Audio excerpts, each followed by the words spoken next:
company is loosetooth.com, and I'm a graphic facilitator who uses the lovely Neuland markers. So today we're going to show you how to refill the markers, and on every marker you'll see that there's a hole in the bottom of the marker, and that's where you refill the marker.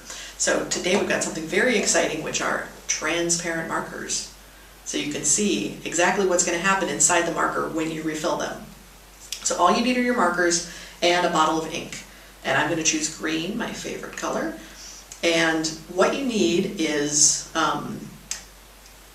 capfuls of ink for the large markers and 1 capful of ink for the small markers.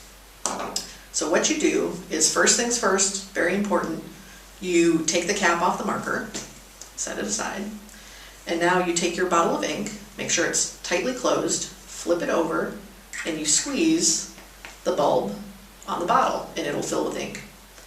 So then you unscrew it, and now you've got a bulb full of ink and the dropper that you're going to insert into the bottom of the marker. So here you've got the hole, you're just inserting this in here, and it's very important that you squeeze slowly.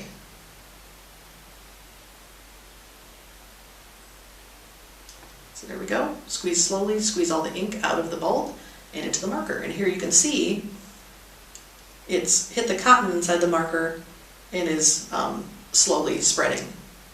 So to finish out the big markers, you want to do the same thing again. So make sure your cap is tight, flip it over, fill the bulb with ink, unscrew it, and do the same thing again, where you're going to insert that into the hole at the bottom and slowly squeeze. Like that. And it's important not to refill the markers until they start to dry out, because you don't want to overfill the markers. If you overfill the markers, they'll get messy, and also when you write, your lines will be really wet and it'll take a long time for them to dry, and they're much easier to smear. So that's how you fill the big marker. So you can see that it's spreading in the cotton there. Now I'm going to show you what not to do with the small markers.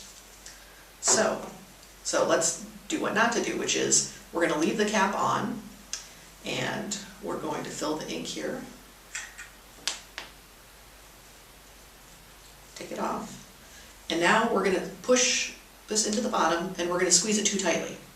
So I can show you what happens. So if you squeeze really fast, whoosh, like that, you'll see that some of the ink stayed in the middle and went into the cotton, but a lot of the ink overflew out the top and is sort of lost in this chamber in the outside of the marker. So again, you just want to make sure, see how it's spreading down the cotton. You want to make sure that you push very slowly. And then the problem is leaving the cap on, that when you pull the dropper out, that there's nowhere for the air to go, so the pressure comes out and it spills out at the end. So that's how you refill the markers. And the wonderful thing is that a nice big bottle of ink will last you a long time. I can't tell you precisely how long, because it depends on how often you draw. But and also one little tip, what I like to do is when I'm working, if I know, like when I can feel a marker is going dry, I do something super simple. I just write on my hand. I make a little mark on my hand, so that when I get home that day, I can make sure that I fill those colors that I've marked on my hand. So that's how you refill the Neulands.